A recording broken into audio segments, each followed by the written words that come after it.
भगवान बुद्ध और गरीब व्यक्ति की कहानी बहुत प्रेरणादायक है। ये करुणा, दान और सच्ची संपत्ति की महत्ता को दर्शाता है। एक बार की बात है, भगवान बुद्ध अपने शिष्यों के साथ एक गांव में प्रवचन दे रहे थे। गांव के लोग इन्हें सुनने के लिए बड़ी संख्या में आए। उसी गांव में एक बहुत गरीब व्यक्ति भी रहता था जो हमेशा अपनी गरीबी को लेकर दुखी रहता था। जब उसने सुना कि भगवान बुद्ध गांव में आए हैं, तो वह भी उनके दर्शन और आशीर्वाद लेने के लिए वहां पहुंच गया। लेकिन जैसे ही उसने बुद्ध को देखा, उसके मन में आर्द्र हुआ। उसने टिप्पणी की, मैं तो बहुत गरीब। फिर भी उसने बुद्ध के पास आकर प्रार्थना की, भगवान, मैं बहुत गरीब हूँ। मेरे पास आपके लिए कुछ भी नहीं है। कृपया मुझे ऐसा आशीर्वाद दे कि मैं अमीर बन जाऊं। भगवान बुद्ध के चित्रांकन में कहा गया है, हर व्यक्ति के पास कुछ न कुछ देने के लिए होता है। गरीबी केवल धन से नहीं होती, बल्कि मन और सोच से भी होती है। गरीब व्यक्ति ने आश्चर्य से पूछा, हे भगवान, मेरे पास कुछ भी नहीं है, फिर भी मैं क्या कर सकता हूँ? बुद्ध ने प्रेम अंधकार कहा, तुम्हारे पास एक मुस्कान है जिसे तुम दोस्त बना सकते हो। तुम्हारे पास उपयुक्त शब्द हैं, तुम किसी का दिल खुश कर सकते हो। तुम्हारे पास सेवा करने वाले हाथ हैं, रहना तुम्हारे मित्रों की सहायता कर सकते हैं। तुम्हारे पास एक दयालु हृदय है जिससे तुम में हर कोई दयालु सोच रख सकता है। गरीब व्यक्ति को समझ आ गया कि सच्चा धन केवल सोना चांदी नहीं, बल्कि करुणा, प्रेम और सेवा है। उन्होंने तय किया कि वह हमेशा खिलाड़ियों की मदद करेगी और अपने जीवन को सार्थक बनाए रखेंगी। इस कहानी से हमें ये सिखाने की जरूरत नहीं है। एक छोटी सी मुस्कान, प्रेम भरे शब्द और सेवा का भाव भी बहुत बड़ा दान हो सकता है। सच्ची संपत्ति हमारा व्यवहार और दस्तावेजों के प्रति हमारी करुणा है। स्वयं पर विजय प्राप्त करना, हजारों युद्ध जीतना सबसे अच्छा है। आत्मसंयम और आत्मज्ञान ही सबसे बड़ी जीत है। क्रोध को प्यार से, बुराई को किसी से, लोभ को दान से और सत्य को सत्य से जीतना चाहिए। जीवन में सकारात्मकता और अच्छाई से ही सफलता मिलती है। जो व्यक्ति अपने क्रोध पर विजय प्राप्त कर लेता है, वही सच्चा योद्धा है। क्रोध और नकारात्मकता को नियंत्रित करना ही वास्तविक ताकत है। हर सुबह हम पुनः जन्म लेते हैं। आज हम जो करेंगे वही सबसे अधिक जानना है।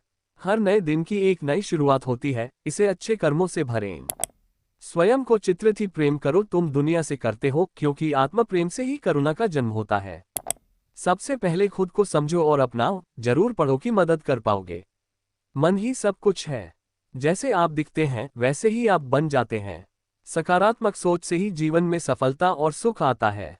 अतीत पर मत सोचो, भविष्य की चिंता मत करो, केवल वर्तमान पर ध्यान दो। खुश रहने का रहस्य वर्तमान में जीना है। सत्य के मार्ग पर चलने वाला व्यक्ति अकेला भी हो, फिर भी वह कभी गलत नहीं होता। सच का रास्ता मुश्किल हो सकता है, लेकिन ये हमेशा सही होता है। खुद को पहचाने और अपने अंदर की शक्ति को पहचाने। हर दिन को एक अवसर, नया उद्देश्य और अच्छा कर्म करें। क्रोध और नकारात्मकता को क्षमा करें, प्रेम और करुणा को अपनाएं। बाहरी शांति से मुख्य आंतरिक शांति का महत्व। यदि हम भगवान बुद्ध की इन शिक्षाओं को अपने जीवन में उतारें, तो हमें सच्चा आनंद और सफलता प्राप्त होगी। एक बार भगवान बुद्ध अपने शिष्यों के साथ किसी भी गांव में उपदेश दे रहे थे। उनके शांत और प्रभावशाली वचन आश्चर्यचकित करने वाले लोग बहुत प्रभावित हो रहे थे। लेकिन उसी गांव में एक व्यक्ति था जो बुद्ध से प्यासा था। वह नहीं चाहते थे कि लोग उनकी बातें कहें और उनका सम्मान करें।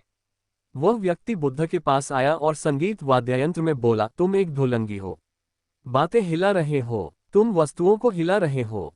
उन्होंने बुद्ध को बहुत बुरा भला कहा, लेकिन बुद्ध बेरोजगार चल रहे हैं। उन्होंने इसे देखा, लेकिन कोई प्रतिक्रिया नहीं दी। बुद्ध की शांति भारी प्रतिक्रिया। जब उन्होंने चिल्ला चिल्लाकर थका दिया, तो बुद्ध शांत स्वर में बोले, अगर कोई एक उपहार दे और तुम उसे स्वीकार न करो, तो क्या वह उपहार का रहेगा? क्रोधित व्यक्ति ने कहा, अगर मैं उपहार नहीं लूंगा तो वह देने वाले के पास ही रहेगा। बुद्ध चित्रांकन और बोले, ठीक इसी प्रकार जब कोई शस्त्रागार अपशब्द कहता है और तुम उसे स्वीकार नहीं करते, तो वे शब्द एक ही व्यक्ति के पास रहते हैं। इस कहानी से हमें ये सिखाना है कि हमें विनाशकारी और नकारात्मकता का जवाब शांति से देना चाहिए। कोई हमें प्रशिक्षित करे तो हमें प्रतिक्रिया देने की आवश्यकता नहीं है। क्रोध से नहीं, बल्कि धैर्य और शांति से हर स्थिति को सुलझाया जा सकता है। एक दिन भगवान बुद्ध के पास एक व्यक्ति आया और बोला, गुरुदेव, मेरा मन बहुत अशांत रहता है। जीवन में दुख और दर्द है। कृपया मुझे कोई उपाय बताएं जिससे मुझे शांति मिल सके। बुद्ध चित्रांकन और बोले, पहला एक दीपक जलाओ।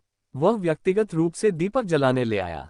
बुद्ध ने कहा, अब इस दीपक को अंधेरे से बाहर निकालो। व्यक्ति चौंका और बोला, भगवान, ये कैसे संभव है? मैं दीपक लेकर कहीं भी जाऊं, अंधेरा अपनी दूरी तय करूं। मुझे अलग से अंधेरे को हटाने की जरूरत नहीं है। बुद्ध मुस्कुराए और बोले, यही फिर प्रश्न का उत्तर है।